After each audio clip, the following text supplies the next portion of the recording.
ನಮಸ್ಕಾರ. ಕಾಂಗ್ರೂ ಬೇಟೆ ವಿಶೇಷ ಕಾರ್ಯಕ್ರಮಕ್ಕೆ ಸ್ವಾಗತ. ನಾನು ಮಲ್ಲಿಕಾರ್ಜುನ್ ಪಾಟೀಲ್. ಮುಯಿಗೆ ಮುಯಿ, ಸೇಡಿಗೆ ಸೇಡಿನ ಪಂದ್ಯ ನಿನ್ನೆದಾಗಿತ್ತು. ಆಸ್ಟ್ರೇಲಿಯಾನ ಮಣಿಸಿ ICC ಚಾಂಪಿಯನ್ಸ್ ಟ್ರೋಫಿ ಫೈನಲ್ಗೆ ಭಾರತ ಲಗ್ಗೆ ಇಟ್ಟಿದೆ. ಇದು ಸತತ 3ನೇ ಬಾರಿಗೆ ಚಾಂಪಿಯನ್ಸ್ ಟ್ರೋಫಿ ಫೈನಲ್ಗೆ ಭಾರತ ಲಗ್ಗೆ ಇಟ್ಟಿದ್ದು. ನಿನ್ನೆ ಪರಾಕ್ರಮ ಆಸ್ಟ್ರೇಲಿಯಾ ಮೇಲೆ ಭಾರತ ಎಲ್ಲ ವಿಭಾಗದಲ್ಲೂ ಕೂಡ ಬ್ಯಾಟಿಂಗ್, ಬೌಲಿಂಗ್, ಆಲ್ರೌಂಡರ್ ಪ್ರದರ್ಶನ ಎಲ್ಲದರಲ್ಲೂ ಕೂಡ ಮಿಂಚು ಹರಿಸಿದ್ರು. ಕೊನೆಗೂ ಕೂಡ ಆಸ್ಟ್ರೇಲಿಯಾವನ್ನು ಮಣಿಸಿ, ಅದರಲ್ಲೂ ಕೂಡ ನಮಗೆ ದೊಡ್ಡ ಹೆಡ್ಡೇಕ್ ಆಗಿದ್ದು ಆ ಹೆಡ್ ಅವರ ತಲೆಯನ್ನು ತೆಗೆದಿದ್ದು ಚಕ್ರವರ್ತಿ. ಇದೆಲ್ಲದರ ಬಗ್ಗೆ ಇವತ್ತು ಮಾತನಾಡೋಣ. ಅದರ ಜೊತೆಗೆ ಫೈನಲ್ ಪಂದ್ಯ ಹೇಗಿರಲಿದೆ, ನಮಗೆ ಇವತ್ತಿನ ಪಂದ್ಯ ಕೂಡ ಇಂಪಾರ್ಟೆಂಟು. ಸೌತ್ ಆಫ್ರಿಕಾ ಮತ್ತು ನ್ಯೂಜಿಲೆಂಡ್ ನಡುವೆ ನಡೀತಾ ಇರೋದು, ಇದನ್ನು ಯಾರು ಗೆಲ್ತಾರೆ ಅದೆಲ್ಲದರ ಬಗ್ಗೆ ಮಾತನಾಡೋದಕ್ಕೆ ನನ್ನ ಜೊತೆಗೆ ನನ್ನ ಅತಿಥಿಗಳು ಕೂಡ ಭಾಗಿಯಾಗಿದ್ದಾರೆ. ಮೊದಲದಾಗಿ ಮಂಜುನಾಥ್ ಇದ್ದಾರೆ. ಮಂಜುನಾಥ್, ಕಾರ್ಯಕ್ರಮಕ್ಕೆ ಸ್ವಾಗತ. ಇನ್ನೊಬ್ಬರು ಮಂಜುನಾಥ್ ಕೂಡ ನಮ್ಮ ಕಾರ್ಯಕ್ರಮದಲ್ಲಿದ್ದಾರೆ. ಮಂಜುನಾಥ್, ತಮಗೂ ಕೂಡ ಕಾರ್ಯಕ್ರಮಕ್ಕೆ ಸ್ವಾಗತ. ಮಂಜು, ನಿನ್ನೆಯ ಪಂದ್ಯ ಒಂದು ಲೆಕ್ಕಾಚಾರದಲ್ಲಿ ಸೇಡಿನ ಪಂದ್ಯ. ಅಹಮದಾಬಾದ್ ಸೋಲು, ಅದರ ಜೊತೆಗೆ ನಮಗೆ ICC ಈ ಟೂರ್ನಿ ಅಂತ ಬಂದರೆ ಆಸ್ಟ್ರೇಲಿಯಾ ನಮಗೊಂದು ದೊಡ್ಡ ಹೆಡ್ಡೇಕು. ಇವ್ರನ್ನ ಗೆದ್ದರೆ ಸಾಕಪ್ಪ ಅನ್ನುವಷ್ಟರ ಮಟ್ಟಿಗೆ ಈಗ ಈ ಒಂದು ಹಂತಕ್ಕೆ ಬಂದುಬಿಟ್ಟಿದ್ದೀವಿ. ನಿನ್ನೆ ನಮ್ಮ ಬ್ಯಾಟಿಂಗ್ ವೈಭವ ಹೇಗಿತ್ತು, ಎಲ್ಲಿ ಆಸ್ಟ್ರೇಲಿಯಾದವ್ರನ್ನ ಮಣಿಸೋದಕ್ಕೆ ಸಾಧ್ಯ ಆಗಿತ್ತು, ಎಲ್ಲಿ ಅವರ ಲೋಪದೋಷಗಳು, ಮತ್ತು ಟಾಸ್ ತುಂಬ ಇಂಪಾರ್ಟೆಂಟ್ ಮಹತ್ವ ವಹಿಸ್ತಾ ನಮಗೆ ಅಂತ. ಆ್ಯಕ್ಚುಲಿ ನಿನ್ನೆ 260 ಇದೆಯಲ್ಲ, ಆ್ಯಕ್ಚುಲಿ ಅದು ಗುಡ್ ಸ್ಕೋರ್ ಅದು. ಹೌದೌದು. ಬಟ್ ಆದರೆ ಏನು ಹೇಳಿದ್ರೆ, ನಾ ಸ್ಟಾರ್ಟಿಂಗ್ ನಂಗೆ ಅನಿಸಿತ್ತು, ಒಂಥರ ಡೌಟ್ ಅನಿಸಿತ್ತು. ಯಾಕಂದರೆ ಇತ್ತಾಗ ರೋಹಿತ್ ಶರ್ಮಾ ಮತ್ತು ಸುಬ್ಮನ್ ಗಿಲ್ ವಿಕೆಟ್ ಹೋಗ್ತವೆ. ಆ ನಂತರ ಅದೊಂದು ಪಾರ್ಟ್ನರ್ಶಿಪ್ ಬಿಲ್ಟ್ ಆಗತ್ತಲ್ಲ. ವಿರಾಟ್ ಕೊಹ್ಲಿ ಇರ್ಬೋದು, ಶ್ರೇಯಸ್ ಅಯ್ಯರ್ ಇರ್ಬೋದು, KL ರಾಹುಲ್ ಇರ್ಬೋದು. ಅಂದರೆ ಏನಂದರೆ ಸ್ಕೋರ್ ದೊಡ್ಡದಿಲ್ಲ, ತುಂಬಾ ಕಡಿಮೆ ಇದೆ. ಬಟ್ ಆ ಒಂದು ಪ್ರೆಸರ್, ಅಂದ್ರೆ ಸೆಮಿಫೈನಲ್ ನಾಕೌಟ್ ಸ್ಟೇಜ್ ಅನ್ನೋದು ಒಂದು ಪ್ರೆಸರ್ ಇರುತ್ತೆ, ಆಸ್ಟ್ರೇಲಿಯಾ ಟೀಮ್ ಅನ್ನೋದು ಒಂದು ಪ್ರೆಸರ್ ಇರುತ್ತೆ. ಸೊ ಅಂತ ಸಂದರ್ಭದಲ್ಲಿ ಕೊಹ್ಲಿ ಇದಾರಲ್ಲ, ಕೊಹ್ಲಿ ಎಷ್ಟೇ ಸ್ಟಾರ್ ಆಟಗಾರ ಆಗಿದ್ರು ಕೂಡ ಆ ಒಂದು ಕಾಂಪೋಸ್ಡ್ ಆದಂತ ಒಂದು ಆಟ ಇರುತ್ತೆ ಅವ್ರಿಗೆ. ಯಾವತ್ತೂ ಕೂಡ ಏನಂದ್ರೆ ಹೊಡಿ ಬಡಿ ಅಂತ ಇರಲ್ಲ, ಅಂದ್ರೆ ಆ ಸಿಚುವೇಶನ್ ನೋಡ್ಕೊಂಡ್ಬಿಟ್ಟು ಆಡ್ತಾರೆ. ಸೊ ಅದು ಮಾತ್ರ ನಿನ್ನ ಪ್ಲಸ್ ಪಾಯಿಂಟ್. ಅದು ನಿನ್ನೆ ಆಕ್ಚುಲಿ ನೋಡಿ, ಕೊಹ್ಲಿ ಆಡದೇ ಇದ್ರೆ ಅದು ತುಂಬಾ ಎಫೆಕ್ಟ್ ಆಗಿರೋದು, ಕಷ್ಟ ಬರ್ತಿತ್ತು ಖಂಡಿತವಾಗ್ಲು. ಇನ್ನೊಂದು ಮಂಜು, ಭಾರತ ಇಂಥ ಕ್ರೂಷಿಯಲ್ ಮೂಮೆಂಟ್ಸ್ ಅಂತ ಬಂದಾಗ ಕೈ ಹಿಡಿಯೋದೇ ಕೊಹ್ಲಿ ಆರ್ಭಟ. ಅವರು ಒಂದು ಸೂಕ್ಷ್ಮತೆ ಎಷ್ಟರ ಮಟ್ಟಿಗೆ ಗೊತ್ತಿದೆ. 264 ರನ್ ಹೊಡೆದಿದೆ, 265 ಟಾರ್ಗೆಟ್ ಇದೆ ನಮಗೆ, ಸಿಂಗಲ್ಸ್ ಡಬಲ್ಸಲ್ಲೇ ರನ್ ಬರುತ್ತೆ ಅನ್ನೋದು ಮೈಂಡಲ್ಲಿತ್ತು. ಆರಂಭದಲ್ಲೇ ಗಿಲ್ ಮತ್ತು ರೋಹಿತ್ ಬೇಗನೆ ವಿಕೆಟನ್ನು ಒಪ್ಪಿಸ್ತಾರೆ. ಈ ಮೂಮೆಂಟಲ್ಲಿ ಶ್ರೇಯಸ್ ಅಯ್ಯರ್ ಜೊತೆಗೆ ಒಂದು ಒಳ್ಳೆ ಪಾರ್ಟ್ನರ್ಶಿಪ್ನ ಬಿಲ್ಡ್ ಮಾಡ್ತಾರೆ. ಅದ್ರ ಜೊತೆಗೆ ಶ್ರೇಯಸ್ ಅಯ್ಯರ್ ಔಟ್ ಆದಮೇಲೆ ಅಕ್ಷರ್ ಪಟೇಲ್ ಬರ್ತಾರೆ. ಒಂದು ಒಳ್ಳೆ ಪಾರ್ಟ್ನರ್ಶಿಪ್ ಹೋಗ್ತಾ ತಂಡದ ಗೆಲುವು ಹತ್ರ ಆಗ್ತಾ ಹೋಗುತ್ತೆ. ಕೊಹ್ಲಿ ಅವರ ಒಂದು ಬ್ಯಾಟಿಂಗು ಮತ್ತು ನಿನ್ನೆ ಆಸ್ಟ್ರೇಲಿಯಾದ ಮೈನಸ್ ಪಾಯಿಂಟ್ಸ್ಗಳೇನೇನು ಅಂತ ಹೇಳೋದು. ಸರ್, ಈಗ ಕೊಹ್ಲಿ ಬಗ್ಗೆ ಮಾತಾಡ್ತಾ ಇದ್ರಿ. ಕೊಹ್ಲಿ ಇದೇ ಫಸ್ಟ್ ಅಲ್ಲ, ಇದೇ ಲಾಸ್ಟು ಅಲ್ಲ. ಯಾಕೆಂದ್ರೆ ಫಸ್ಟ್ ಇಂದಾನು ಇಲ್ಲಿವರೆಗೂ ಚೇಸ್ ಮಾಸ್ಟರ್ ಅಂತಾನೆ ಅವ್ರನ್ನ ಕರೀತಾ ಇರೋದು. ಇಡೀ ವರ್ಲ್ಡ್ ಅಲ್ಲಿ ಚೇಸ್ ಮಾಸ್ಟರ್ ಅಂತ ಕರೆಯೋದು. ಕ್ರಿಕೆಟ್ ಅಲ್ಲೇ ರಾಜ ಅಂತ ಏನಾದ್ರು ಇದ್ರೆ ಫಸ್ಟ್ ಸಚಿನ್ ತೆಂಡೂಲ್ಕರ್ ಬಿಟ್ರೆ ನೆಕ್ಸ್ಟ್ ಕೊಹ್ಲಿನೇ ಅಂತ ಹೇಳೋದು. ಸೊ ಅವರು ಇಂಥ ಸಿಚುವೇಶನ್ ಮ್ಯಾಚ್ಗಳನ್ನ ತುಂಬಾ ಆಡಿದ್ದಾರೆ. ಪಾಕಿಸ್ತಾನ ಮೇಲೆ ಆಡಿದ್ದಾರೆ, ಇಂಡಿಯಾ ಮೇಲೆ ಆಸ್ಟ್ರೇಲಿಯಾ ಮೇಲೆ ಆಡಿದ್ದಾರೆ. ತುಂಬಾ ಮ್ಯಾಚ್ಗಳ ಮೇಲೆ ಆಡಿದಾಗ ಆಲ್ಮೋಸ್ಟ್ ಒಂದು 99% ಕೈ ಹಿಡಿದಂಥ ವ್ಯಕ್ತಿನೇ ವಿರಾಟ್ ಕೊಹ್ಲಿ ಅಂತ ಹೇಳ್ಬೋದು. ಯಾಕಂದ್ರೆ ಅವ್ರೊಂಥರ ಹೆಂಗೆ ಅಂದ್ರೆ ಕ್ಯಾಪ್ಟನ್ಗಳಿಗೆ ಕ್ಯಾಪ್ಟನ್ನು, ಆಟಗಾರಗಳಿಗೆ ಆಟಗಾರರು. ಹೆಂಗೆ ಅಂದರೆ ಫೀಲ್ಡಲ್ಲೂ ಅಷ್ಟೇ ಆಕ್ಟಿವ್ ಇರ್ತಾರೆ, ಬ್ಯಾಟಿಂಗಲ್ಲೂ ಆಕ್ಟಿವ್ ಇರ್ತಾರೆ, ರನ್ ನೋಡೋದ್ರಲ್ಲೂ ಆಕ್ಟಿವ್ ಇರ್ತಾರೆ. ಹೆಂಗೆ ಅಂತಂದರೆ ಅವರಿದ್ರು ಅಂತಂದರೆ ಒಂದು ನಮ್ಮ ಇಂಡಿಯಾ ಏನೋ ಒಂದು ಗೆಲ್ಲೋ ಮಟ್ಟಕ್ಕೆ ಇದೆಯಪ್ಪ, ಗೆಲ್ಲುತ್ತೆ, ಒಂದು ದಡ ಸೇರಿಸ್ತಾರೆ ಅನ್ನೋ ಒಂದು ಕಾನ್ಫಿಡೆಂಟ್ ಇರುತ್ತಲ್ಲ ವಿರಾಟ್ ಕೊಹ್ಲಿ, ಅದನ್ನು ತುಂಬಿಕೊಡುವಂಥ ವ್ಯಕ್ತಿ ವಿರಾಟ್ ಕೊಹ್ಲಿ. ಯಾಕೆ ಅಂತಂದರೆ ಅವ್ರು ಒಂದು ಸಲ ಬ್ಯಾಟಿಂಗ್ ಏನೋ ಕಚ್ಕೊಂತು ಅಂತಂದರೆ ಅವ್ರ ಮೇಲ್ಗಡೆ ಯಾವತ್ತೂ ಬಾಲ್ಗಳನ್ನ ರಾರಾಜಿಸಲ್ಲ. ಇವಾಗ ಏನೇ ಇದ್ರು ಅವ್ರು ಕವರ್ ಡ್ರೈವು, ಅವ್ರು ಸ್ಟ್ರೈಟ್ ಡ್ರೈವು ಏನಿದೆ ಆ ಡ್ರೈವ್ಗಳಲ್ಲೇ ಮ್ಯಾಚ್ಗಳನ್ನ ಸರ್ ಹೇಳಿದ್ರು ಮಂಜು 1 and 2 ಕನ್ವರ್ಟ್ ಮಾಡ್ತಾ ಅವ್ರೇನು ಮಾಡ್ತಾರೆ, ಮ್ಯಾಚ್ನ ಈಸಿ ಮಾಡ್ಕೊಡ್ತಾ ಮುಂದೆ ಬರೋರಿಗೆ. ಹೆಂಗೆ ಅಂತಂದರೆ ಈಗ 1-2 ಹೋಗ್ತಾ ಇದ್ರೆ ಬಾಲ್ ಟು ಬಾಲ್ ಮ್ಯಾಚ್ ಆಗ್ತಾ ಇರುತ್ತೆ, ರನ್ ಕೌಂಟ್ ಆಗ್ತಾ ಇರುತ್ತೆ, ಅಲ್ಲಿ ಬಾಲ್ನು ಕಮ್ಮಿ ಆಗ್ತಾ ಹೋಗ್ತೈತೆ. ಯಾವಾಗ ನೆಕ್ಸ್ಟ್ ಬರೋರಿಗೆ ಪ್ರೆಷರ್ ಯಾವುದೂ ಅನ್ಸಲ್ಲ. ಸೊ ಅದೇ ಥರನೇ ನಿನ್ನೆ ಮ್ಯಾಚ್ ಆಡಿದ್ರು, ಸೂಪರ್ ಆಗಿ ಆಡಿದ್ರು. ಆಸ್ಟ್ರೇಲಿಯಾದವ್ರನ್ನ ಎಡೆಮುರಿ ಕಟ್ಟಿದ್ರು. ಯಾಕೆಂದರೆ 2023 ನಾವು ಅಹಮದಾಬಾದಲ್ಲಿ ಸೋತಾಗ ಎಷ್ಟು ನೋವಿನಿಂದ ಹೊರಗೆ ಬಂದ್ವಿ ಅಂತಂದರೆ ಅವ್ರು ಮಾಡೋ ಆಕ್ಟಿವಿಟಿಯಿಂದ, ಅವರು ಈಯಾಡ್ಸೋದ್ರಿಂದ ಹಿಡಿದ್ಬಿಟ್ಟು ಎಲ್ಲನೂ ಒಂಥರ ಹೆಂಗೆ ಅಂದರೆ ಕಟ್ಟಿದ್ವಿ, ಮೂಟೆ ಕಟ್ಟಿ ಇಟ್ಕೊಂಡಿದ್ವಿ. ಅದನ್ನು ಯಾವಾಗ ಬಿಚ್ಚಿ ತೋರಿಸ್ಬೇಕು ಅನ್ನೋದನ್ನ ನಿನ್ನೆ ವಿರಾಟ್ ಕೊಹ್ಲಿ ತೋರಿಸಿದ್ರು. ನೋಡಿ, ಕ್ಯಾಪ್ಟನು ರೋಹಿತ್ ಶರ್ಮಾ, ಬೌಲಿಂಗ್ ಮಾಡಿದ್ದು ವರುಣ್ ಚಕ್ರವರ್ತಿ, ಹೋಗಿದ್ದು ಟ್ರಾವಿಸ್ ಹೆಡ್ ವಿಕೆಟು. ಸೊ ಅಲ್ಲಿ ಸೆಲೆಬ್ರೇಷನ್ ಮಾಡಿದ್ದು ಮಾತ್ರ ವಿರಾಟ್ ಕೊಹ್ಲಿ. ಎಷ್ಟು ಸೆಲೆಬ್ರೇಷನ್ ಮಾಡಿದ್ರು ಅಂದರೆ, ನಂದು ಟೀಮ್ ಗೆಲ್ತಾ ಇದೆ, ನನ್ನ ಟೀಮ್ ಕೊನೆಯಲ್ಲೂ ಅಷ್ಟೇ KL ರಾಹುಲ್ 6 ಹೊಡೆದು ವಿನ್ ಮಾಡಿದಾಗ ಯಾರೂ ಅಷ್ಟು ಖುಷಿ ನೋಡಲಿಲ್ಲ. ಅಷ್ಟು ಅಗ್ರೆಸಿವ್ನೆಸ್ನಲ್ಲಿ ಖುಷಿಯನ್ನು ಹಂಚ್ಬಿಟ್ರು. ಹೌದು, So, ತುಂಬಾ ಚೆನ್ನಾಗಿ ಆಡಿದ್ರು ಅಂತ ಹೇಳ್ಬೋದು. ಅಹಮದಾಬಾದ್ ಆ ಸೇಡ್ ಏನಿತ್ತಲ್ಲ ಅದು ಅಂತೂ ಖಂಡಿತವಾಗ್ಲೂ ಉಳಿಸ್ಕೊಂಡಿದ್ವಿ, ಅದನ್ನ ಒಂದು ಪೊಸಿಷನ್ಗೆ ತೊಗೊಂಬಂದಿದ್ವಿ, ಈಗ ಅದು ಸಾರ್ಥಕ ಆಯಿತು. ಓಕೆ, ಓವರ್ ಆಲ್ ಆಗಿ ಮೊದಲಿಂದ ನೋಡೋದಾದರೆ ಈಗ ಟಾಸ್ ಗೆದ್ದು ಆಸ್ಟ್ರೇಲಿಯಾ ಮೊದಲು ಬ್ಯಾಟಿಂಗನ್ನು ಆಯ್ಕೆ ಮಾಡಿಕೊಳ್ಳುತ್ತೆ.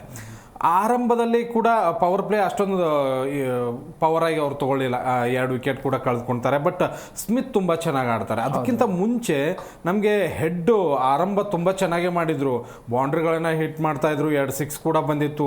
ವರುಣ್ ಚಕ್ರವರ್ತಿ ಒಂದು ನಮಗೆ ಅಸ್ತ್ರವಾಗಿ ಸಿಕ್ರ ಅನ್ನೋದು, ಯಾಕಂದರೆ ವರುಣ್ ಚಕ್ರವರ್ತಿನ ಅವರು ಹೆಚ್ಚಾಗಿ ಫೇಸ್ ಮಾಡಿಲ್ಲ, ಉಳಿದ ಎಲ್ಲ ಬೌಲರ್ಗಳನ್ನು ಫೇಸ್ ಮಾಡಿದರು. ಆ ಒಂದು ವಿಕೆಟ್ ನಮಗೆ ಎಷ್ಟರ ಮಟ್ಟಿಗೆ ಇಂಪಾರ್ಟೆಂಟ್ ಆಯಿತು. ಅದರ ಜೊತೆಗೆ ಸ್ಮಿತ್ ಒಂದು ಒಳ್ಳೆ ಇನ್ನಿಂಗ್ಸ್ನ ಕಟ್ಟಿದ್ರು.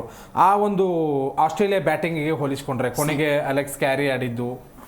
ಇಂಡಿಯಾ ಜೊತೆ ಮ್ಯಾಚ್ ಅಂತ ಬಂದಾಗ ಟ್ರಾವಿಸ್ ಹೆಡ್, ಅದು ಟೆಸ್ಟ್ ಆಗಿರ್ಬೋದು, ಒನ್ ಡೇ ಆಗಿರ್ಬೋದು ಅಥವಾ T20 ಆಗಿರ್ಬೋದು, ಎಲ್ಲ ಮ್ಯಾಚ್ಲೂ ಕೂಡ ಟ್ರಾವಿಸ್ ಹೆಡ್ ಒಂಥರ ನಿಜವಾಗ್ಲೂ ಹೆಡ್ಡೇಕ್ ಆಗಿರುವಂಥದ್ದು. ಮತ್ತೆ ಇನ್ನೊಂದು ಬೌಲಿಂಗ್ ಲೈನ್ ಅಪ್ ನೋಡ್ಬೇಕಾದ್ರೆ ನಿನ್ನೆ ಕುಲ್ದೀಪ್ ಯಾದವ್ ಬಿಟ್ರೆ ಉಳಿದಿದ್ದ ಎಲ್ಲ ಆಟಗಾರರು ವಿಕೆಟ್ಗಳನ್ನು ತೆಗೆದಿದ್ದಾರೆ. ಮತ್ತೆ ನಿನ್ನೆ ಕಾಂಬಿನೇಷನ್ ನೋಡ್ಬೇಕಾದ್ರೆ ನೀವು ವೇಗದ ಬೌಲರ್ಗಳು ಕೂಡ ವಿಕೆಟ್ ತೆಗೆದಿದ್ದಾರೆ, ಬೌಲರ್ಗಳು ಕೂಡ ವಿಕೆಟ್ ತೆಗೆದಿದ್ದಾರೆ. ಸೊ ಓವರ್ ಆಲ್ ಆಗಿ ನಿನ್ನೆ ಏನಂದ್ರೆ ಕಂಪ್ಲೀಟ್ ಆಲ್ರೌಂಡ್ ಪ್ರದರ್ಶನ ಅದು.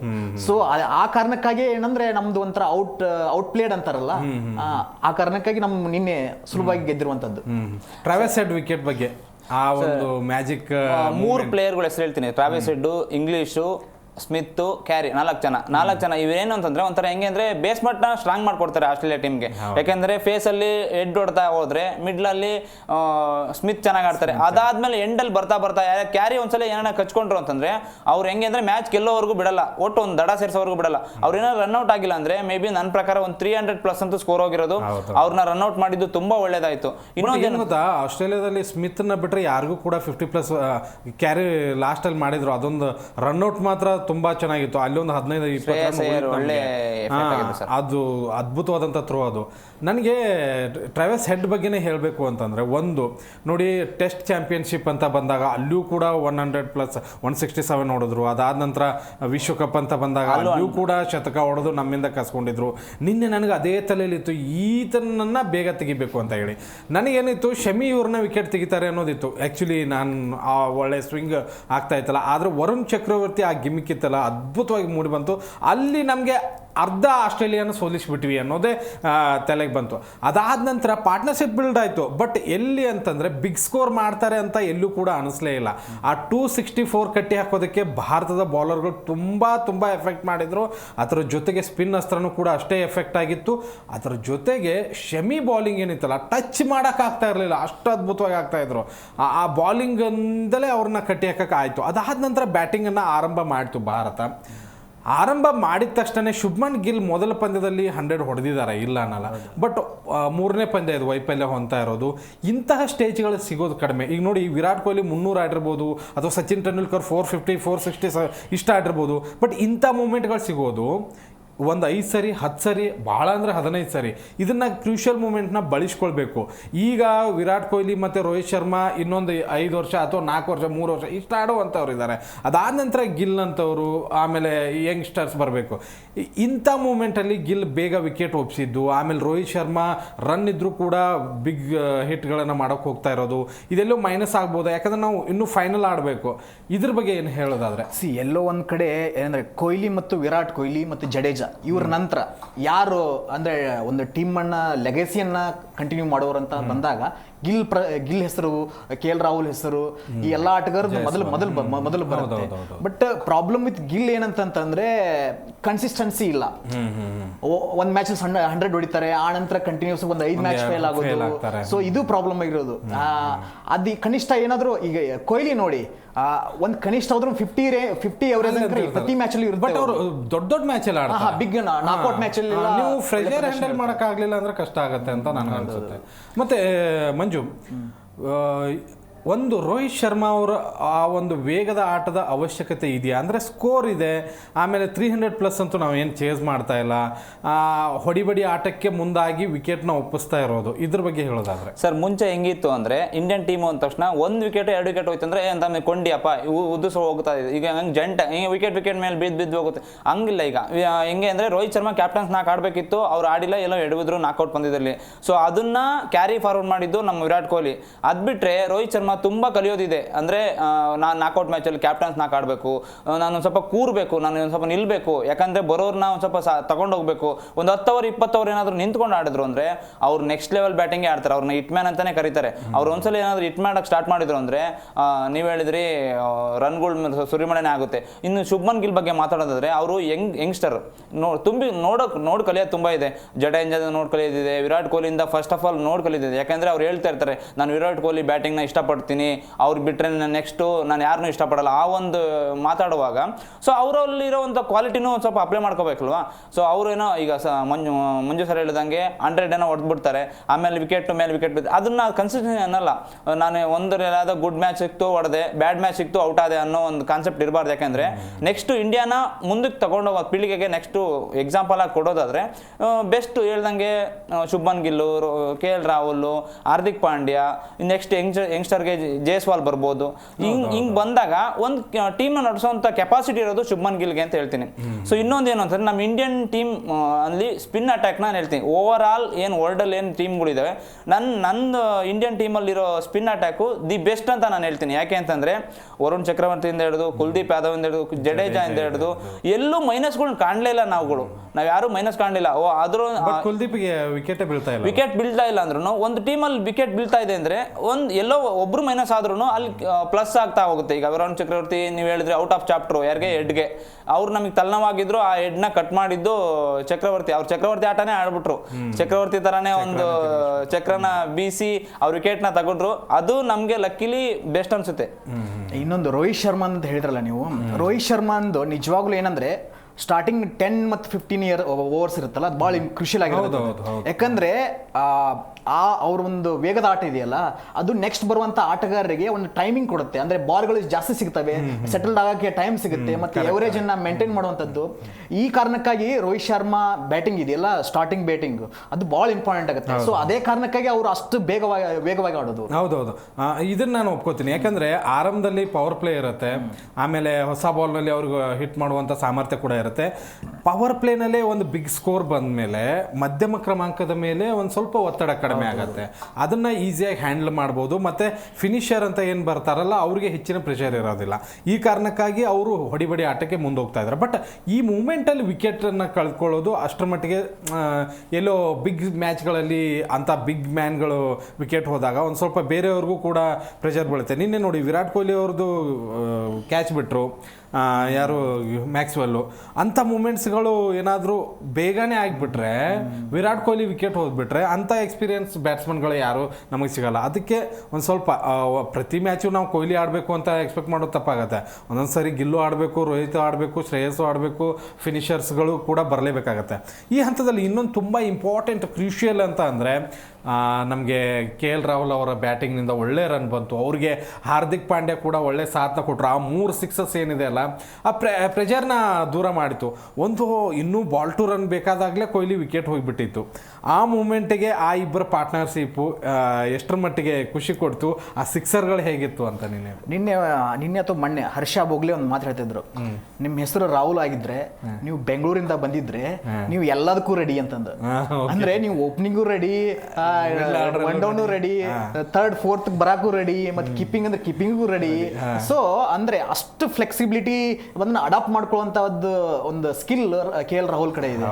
ಮತ್ತೆ ನೀವು ನೋಡ್ಬೋದು ನಿನ್ನೆ ಕೇವಲ 78 ಮ್ಯಾಚ್ಗಳಲ್ಲಿ ಅವರು 3000 ರನ್ ರೀಚ್ ಆಗ್ತಾರೆ. ಶಿಖರ್ ಧವನ್ ಮತ್ತು ವಿರಾಟ್ ಕೊಹ್ಲಿ ಬಿಟ್ರೆ ಅವರೇ 3rd ಬ್ಯಾಟ್ಸ್ಮನ್. ನಾವೆಲ್ಲ ಅವ್ರ ವೈಫಲ್ಯದ ಬಗ್ಗೆ ಹೇಳ್ತೀವಿ ಇಲ್ಲ, ಬಟ್ ಅವರೆಲ್ಲ ಅಷ್ಟೆಲ್ಲ ವೈಫಲ್ಯ ಆಗಿದ್ರೆ ಅಷ್ಟೇ ಎವರೇಜ್ ಹೆಂಗಿರ್ತಿತ್ತು, ಅಷ್ಟು ಕಡಿಮೆ ಮ್ಯಾಚ್ 48+ ಎವರೇಜ್ ಇದೆ ಅವ್ರದ್ದು. ಬಟ್ ಏನು ಅಂತಂದ್ರೆ KL ರಾಹುಲ್ ನಿನ್ನೆ ಆ ಫಿನಿಶಿಂಗ್ ಇದೆಯಲ್ಲ, ಅದು 6 ಹೊಡೆದು ಗೆಲ್ಲಿಸಿದ್ದು. ನನಗೆ ಇನ್ನೊಂದೇನು ಅಂದ್ರೆ ಕೊಹ್ಲಿ ಔಟ್ ಆದ ತಕ್ಷಣ ಇನ್ನೂ ಬಾಲ್ ಟು ಬಾಲ್ ರನ್ ಬೇಕಾಗಿದೆ. ಹಾರ್ದಿಕ್ ಪಾಂಡ್ಯ ಬಂದು ಕಂಟಿನ್ಯೂ ಡಾಟ್ ಮಾಡ್ತಾ ಇದ್ದಾರೆ. ಅಲ್ಲಿ ಒಂದು 6 ಬಿತ್ತು, ಓಕೆ ಇನ್ನೊಂದು ಸ್ವಲ್ಪ ಬಂತು ಅಂದ ತಕ್ಷಣ ನೆಕ್ಸ್ಟ್ ಓವರಲ್ಲಿ ಮತ್ತೆ ಒಂದೇ ರನ್ ಬಂತು, ಮತ್ತೆ ಬಾಲ್ ಕಡಿಮೆ ಆಯಿತು, ರನ್ ಜಾಸ್ತಿ ಆಗಿಬಿಡ್ತು. ಬಟ್ ಜಂಪಾ ಬಾಲಲ್ಲಿ 2 ಬಾಲ್ 2 6 ಹೊಡೆದ್ರಲ್ಲ, ಅಲ್ಲಿ ಪ್ರೆಷರ್ ಪೂರ್ತಿಯಾಗಿ ಅಂದರೆ ವಿನ್ ಮೂಮೆಂಟ್ ಭಾರತಕ್ಕೆ ಬಂದು ಕೂತ್ಕೊಂಡ್ಬಿಡ್ತು. ಅದು ತುಂಬ ಇಂಪಾರ್ಟೆಂಟು. ಬಟ್ ಇದೆಲ್ಲದರ ಜೊತೆಗೆ ಇನ್ನೂ ದಾಖಲೆಗಳು ಸಾಕಷ್ಟು ಇದಾವೆ, ನಾವು ಮಾತಾಡಲೇಬೇಕಾಗತ್ತೆ. ಒಂದು ವಿರಾಟ್ ಕೊಹ್ಲಿ ಅಂತ ಅಂದಾಗ ನೋಡಿ, ಆ ಮನುಷ್ಯ ಮೈದಾನದಲ್ಲಿ ಕಾಲಿಟ್ರೆ ಒಂದು ದಾಖಲೆನೇ ಈಗ, ಯಾಕಂದರೆ 300+ ಮ್ಯಾಚ್ ಆಡಿದ್ದಾರೆ. ಆಮೇಲೆ ಸ್ಕೋರ್ ಅಂತೂ ಸಿಕ್ಕಾಪಟ್ಟಿ ಮೇಲ್ಗಡೆ ಇದೆ. ನಿನ್ನೆ ನೋಡಿ ಚೇಸಿಂಗ್ನಲ್ಲೇ 8,000 ರನ್. ಇವ್ರನ್ನ ಚೇಸಿಂಗ್ ಮಾಸ್ಟರ್ ಅಂತ ಯಾಕಂತಾರಂದರೆ ಇದೇ ಕಾರಣಕ್ಕಾಗಿ. ನಿನ್ನೆ ಆಡಿದಂಥ ರೀತಿ ಅಂತಂದರೆ ಎಂಥ ಮೂಮೆಂಟ್, 264 ರನ್ ಅವ್ರು ಹೊಡೆದಿದ್ದಾರೆ. ಅದನ್ನು ಈಸಿಯಾಗಿ ತೆಗೆದುಕೊಂಡು ಹೋಗಿ ಕೊನೆಗೆ ಭಾರತದ ಕೈ ಕೊಟ್ಟಿದ್ದು ಬೇರೆ ಬೇರೆ ಆಟಗಾರರು ಇರ್ಬೋದು, ಬಟ್ ದೊಡ್ಡ ಒಂದು ಬುಟ್ಟಿ ಅಂತ ಕಾಣಿಸಿದ್ದು ವಿರಾಟ್ ಕೊಹ್ಲಿ. ಆ ಚೇಸಿಂಗ್ನ ಮಾಡಿದ್ದು ಆ ಒಂದರಲ್ಲಿ 8,000 ರನ್ಗಳು ಕೂಡ ಆಯಿತು. ಆಮೇಲೆ ಇನ್ನೊಂದು ತುಂಬ ಇಂಪಾರ್ಟೆಂಟ್ ಅಂದರೆ ಅತಿ ಹೆಚ್ಚು ಕ್ಯಾಚನ್ನು ಹಿಡಿದಂತಹ ಆಟಗಾರ. ಒಟ್ಟು ನೋಡಿ 334 ಕ್ಯಾಚ್ ಹಿಡಿದಂತಹ ರಾಹುಲ್ ದ್ರಾವಿಡ್ ಅವರಿದ್ದರು. ಅವರ ದಾಖಲೆಯನ್ನು ಈಗ ಮುರಿದು ವಿರಾಟ್ ಕೊಹ್ಲಿ ನಂಬರ್ 1 ಆಟಗಾರರಾಗಿ ಇದ್ದಾರೆ. ಇನ್ನು ICC ಟೂರ್ನಿಗಳ ನಾಕೌಟ್ನಲ್ಲಿ 1,000 ರನ್ ಕಲೆ ಹಾಕಿದ ವಿಶ್ವದ ಮೊದಲ ಬ್ಯಾಟರ್ ಎಂಬ ಹೆಗ್ಗಳಿಕೆಗೆ ವಿರಾಟ್ ಕೊಹ್ಲಿ ಈಗ ಪಾತ್ರರಾಗಿದ್ದಾರೆ. ಇನ್ನು 7 ಪಂದ್ಯ ಶ್ರೇಷ್ಠ, ಈ ಒಂದು ಕೊಹ್ಲಿ ICC ಏಕದಿನ ಟೂರ್ನಿಗಳಲ್ಲಿ 7 ಪಂದ್ಯ ಶ್ರೇಷ್ಠ ಪ್ರಶಸ್ತಿಗಳು. ಈ ಥರ ಬ್ಯಾಟಿಂಗನ್ನು ಆಡಿದರೆ ಖಂಡಿತವಾಗ್ಲೂ ಅದು ಶ್ರೇಷ್ಠ ಎಷ್ಟು. ಈಗ ಹೆಂಗಂತಂದರೆ ಕೊಹ್ಲಿನ ಹೊಗಳಕ್ಕೆ ಕೂಡ ಪದಗಳು ಸಾಲೋದಿಲ್ಲ, ಅಷ್ಟರ ಮಟ್ಟಿಗೆ ಪಾಕಿಸ್ತಾನ ಜೊತೆನೂ ಆಡ್ತಾರೆ. ಇನ್ನೊಂದು ಏನಂದ್ರೆ ದಾಖಲೆಗಳ ಬಗ್ಗೆ ನೀವು ನಿನ್ನೆ ಪೋಸ್ಟ್ ಮ್ಯಾಚ್ ವಿನ್ನಿಂಗ್ ಮ್ಯಾಚ್ ನಂತರ ಕೊಹ್ಲಿ ಮಾತಾಡ್ತಾ ಇದ್ರು. ಅಂದ್ರೆ ದಾಖಲೆಗಳ ಬಗ್ಗೆ ತಲೆ ಕೆಡಿಸೋಲ್ಲ ಅವರು. ಇನ್ನೊಂದು ಯಾಕೆ ಅವ್ರು ಕೊಹ್ಲಿ ಸ್ಪೆಷಲ್ ಆಗ್ತಾರಂತಂದ್ರೆ ಒತ್ತಡದ ಮೂಮೆಂಟ್ಗಳಲ್ಲಿ ಆಡುವಂಥದ್ದು. ಯಾಕಂದ್ರೆ ನೀವೆಲ್ಲ ಬೇರೆ ಆಟಗಾರ ನೋಡಿ ನೀವು ಒಂದು ಪ್ರೆಸರ್ ಮೂಮೆಂಟ್ ಅಲ್ಲಿ ಒಂದು ಕಾಂಪೋಸ್ಡ್ ಆಗಿ ಆಟ ಆಡೋದಿದೆ, ಸ್ಕಿಲ್ ಇದೆಯಲ್ಲ, ಅದು ಕೊಹ್ಲಿ. ಅದೇ ಕಾರಣಕ್ಕೆ ಅವ್ರು ಏನಂದ್ರೆ ಉಳಿದ ಎಲ್ಲ ಆಟಗಾರರಿಗಂತೂ ಡಿಫ್ರೆಂಟ್ ಯಾಕಂದ್ರೆ ಅದೇ ಕಾರಣಕ್ಕಾಗಿ. ಓಕೆ, ಇವತ್ತಿನ ಪಂದ್ಯ ಅದ್ಭುತವಾಗಿಂತೂ ನಿನ್ನೆ ಮೂಡಿ ಬಂತು. ಎಲ್ಲರೂ ಭಾರತೀಯರು ಅದರ ಜೊತೆಗೆ ಭಾರತವನ್ನು ಪ್ರೀತಿಸೋರು ಎಲ್ಲರೂ ಖುಷಿಯಾಗಿದ್ದಾರೆ. ಬಟ್ ಈಗ ಇನ್ನೊಂದು ಅಂತಂದರೆ ಹೋಸ್ಟ್ ಮಾಡ್ತಾ ಇರುವಂಥ ಪಾಕಿಸ್ತಾನದಲ್ಲೇ ಫೈನಲ್ ಪಂದ್ಯ ಆಡ್ತಾ ಇಲ್ಲ. ಅದು ಅವಮಾನನೋ ಅಥವಾ ಭಾರತದ ಒಂದು ಹೆಮ್ಮೆನೋ ಅಥವಾ ಭಾರತದ ಪವರೋ ನನಗೆ ಗೊತ್ತಿಲ್ಲ. ಬಟ್ ಈಗ ಲಾಹೋರ್ನಲ್ಲಿ ಫೈನಲ್ ಇತ್ತು, ಅದನ್ನು ಈಗ ದುಬೈಗೆ ಶಿಫ್ಟ್ ಆಯಿತು. ಯಾಕೆಂದರೆ ಭಾರತ ಫೈನಲ್ ಬಂತು, ಅದು ಮುಂಚೆನೇ ಕಾಂಟ್ರಾಕ್ಟ್ ಆಗಿತ್ತು. ಅದರ ಜೊತೆಗೆ ಇವತ್ತು ಪಂದ್ಯ ಇದೆ, ಒಂದು ಸೌತ್ ಆಫ್ರಿಕಾ ನ್ಯೂಜಿಲೆಂಡ್ ನಡುವೆ ಸೆಕೆಂಡ್ ಸೆಮಿಫೈನಲ್ ಮ್ಯಾಚ್. ಭಾರತದ ವಿರುದ್ಧ ಯಾರು ಬಂದರೆ ಬೆಸ್ಟು ಅಥವಾ ಈ 2 ತಂಡಗಳಲ್ಲಿ ಬಲಾಢ್ಯ ಅಂತ ಯಾರು ಅನ್ಸುತ್ತೆ ನಿಮಗೆ? ನನ್ನ ಪ್ರಕಾರ ನ್ಯೂಜಿಲೆಂಡ್ ಅನ್ಕೊಂತೀನಿ.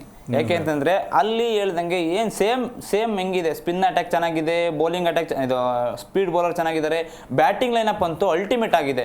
ಸೊ ಸ್ಟಾರ್ಟಿಂಗ್ ಇಂದ ಏನು ಗ್ಲೇಮ್ ಫಿಲಿಪೆ ಸ್ಯಾಂಟ್ನರ್ ವರ್ಗು ಹೆಂಗಿದೆ ಅಂದ್ರೆ ಹೆವಿ ಬ್ಯಾಟಿಂಗ್ ಲೈನಪ್ ಇದೆ. ನೀವು ಮಿನಿಮಮ್ ಏನೇನಾದ್ರು 300 ಹೊಡೆದ್ರು ಒಂದು ರೇಂಜಲ್ಲಿ ನಾನು ಹೊಡಿತೀನಪ್ಪ ಅನ್ನೋ ಕಾನ್ಫಿಡೆಂಟು ನ್ಯೂಜಿಲೆಂಡ್ ಟೀಮ್ಗೆ ಇದೆ. ಫೀಲ್ಡಿಂಗ್ ಮಾತ್ರ ಅಲ್ಟಿಮೇಟ್ ಆಗಿದೆ ಅವ್ರದ್ದು. ಗ್ಲೇಮ್ ಫಿಲಿಪೆ ಹಿಡಿದ್ರೆ ವಿರಾಟ್ ಕೊಹ್ಲಿ ಕ್ಯಾಚ್ಗಳನ್ನ ಅವ್ರನ್ನ ಫ್ಲೇಯಿಂಗ್ ಸ್ಟಾರ್ ಅಂತಾನೆ ಕರೆದ್ಬಿಟ್ಟಿದ್ದಾರೆ ಈಗ ವರ್ಲ್ಡ್ ವೈಡ್. ಎಂತೆಂತ ಕ್ಯಾಚ್ಗಳು ಹಿಡಿದಿದ್ದಾರೆ, ಪಾಕಿಸ್ತಾನ ಮೇಲೆ ಕ್ಯಾಚ್ ಹಿಡಿದ್ರು, ಇಂಡಿಯಾ ಮೇಲೆ ಕ್ಯಾಚ್ ಹಿಡಿದ್ರು. ನಾನು ಆ ಕ್ಯಾಚ್ ಸಿಗುತ್ತೆ ಅಂತ ಅನ್ಕೊಂಡಿರ್ಲಿಲ್ಲ ಅವತ್ತು ವಿರಾಟ್ ಕೊಹ್ಲಿ. ಆ ರೇಂಜಲ್ಲಿ ಇರೋ ಬರೋರೆಲ್ಲ ಶಾಕ್ ಆದ್ರು, ಅಂತ ಕ್ಯಾಚ್ ಹಿಡಿದ್ರು. ಸೊ ಫೀಲ್ಡಿಂಗ್ ಅಂತೂ ಸಖತ್ತಾಗಿದೆ. ಅಂದ್ರೆ ಸ್ಯಾಂಟ್ನರ್ ಒಳ್ಳೆ ಕ್ಯಾಪ್ಟನ್ಸಿನ ಮಾಡ್ತಾ ಇದ್ದಾರೆ ನ್ಯೂಜಿಲೆಂಡ್ ಟೀಮ್ಗೆ. ವಿಲಿಯಮ್ಸನ್ ಇದ್ರು, ಟಾಮ್ ಲತಾಮ್ ಇದ್ರು, ಎಂತೆಂಥ ಘಟಾನುಘಟಿಗಳಿದ್ರು ಸ್ಯಾಂಟ್ನರ್ ಒಂದು ಒಳ್ಳೆ ಟೀಮ್ನ ಲೀಡ್ ಮಾಡ್ತಾ ಇದ್ದಾರೆ. ನನ್ನ ಪ್ರಕಾರ ಇವತ್ತೇನಾದ್ರೂ ಒಂದು ಹೆಂಗೆ ಅಂದ್ರೆ ಒಂದು 70-30 ಕೊಡ್ಬೋದು. ಸೌತ್ ಆಫ್ರಿಕಾಗೆ 30% ಕೊಡ್ತೀನಿ, 70% ನ್ಯೂಜಿಲೆಂಡಿಗೆ ಕೊಡ್ತೀನಿ ನಾನು ಗೆಲ್ಲೋ ಮೂಮೆಂಟು. ಓಕೆ ಮಂಜು, ಈಗ ಚೌಕರ್ಸ್ ಇಲ್ಲೂ ಕೂಡ ಚೌಕರ್ಸ್ ಆಗ್ತಾರ ಇಲ್ಲ ಇದನ್ನ ಗೆದ್ದು ಫೈನಲ್ ಬಂದು ಮತ್ತೆ ಏನಾದರೂ T20 ವರ್ಲ್ಡ್ ಕಪ್ ಆಯ್ತಲ್ಲ, ಎಲ್ಲ ದುರಂತ ಏನು ಗೊತ್ತಾ, ಇವ್ 2 ಟೀಮ್ ದುರಂತ. ನೀವೆಲ್ಲ ಹಿಂದಿನ ಇತಿಹಾಸ ತಗೊಂಡು ಬನ್ನಿ, ಅದು ನ್ಯೂಜಿಲೆಂಡ್ ಆಗಿರ್ಬೋದು ಅಥವಾ ದಕ್ಷಿಣ ಆಫ್ರಿಕಾ, ಅವ್ರು ನಿಜವಾಗ್ಲೂ ಚೋಕರ್ಸ್. ಅವರು ಅಂದ್ರೆ ನಾಕ್ಔಟ್ ಸ್ಟೇಜ್ ಅಲ್ಲಿ ಅಥವಾ ಫೈನಲ್ ಸ್ಟೇಜ್ ಅಲ್ಲಿ ಬಂದು ಸೋಲುದು ಒಂಥರ ಅವ್ರ ಹ್ಯಾಬಿಟ್ ಆಗ್ಬಿಟ್ಟಿದೆ ಅದು. ಬಟ್ ನನಗನ್ಸುತ್ತೆ ಇಲ್ಲಿ ನ್ಯೂಜಿಲೆಂಡ್ ಫೇವರೇಬಲ್ ಅಂತ ಅನ್ಸುತ್ತೆ. ಯಾಕಂದ್ರೆ ಅವ್ರದ್ದು ಟೀಮ್ ಇದೆಯಲ್ಲ, ಅಂದ್ರೆ ಬೌಲಿಂಗ್ ಇರ್ಬೋದು, ಫೀಲ್ಡಿಂಗ್ ಇರ್ಬೋದು, ಬ್ಯಾಟಿಂಗ್ ಇರ್ಬೋದು, ಎಲ್ಲಾ ಲೈನಪ್ ಅಲ್ಲೂ ಚೆನ್ನಾಗಿದ್ದಾರೆ ಅವರು.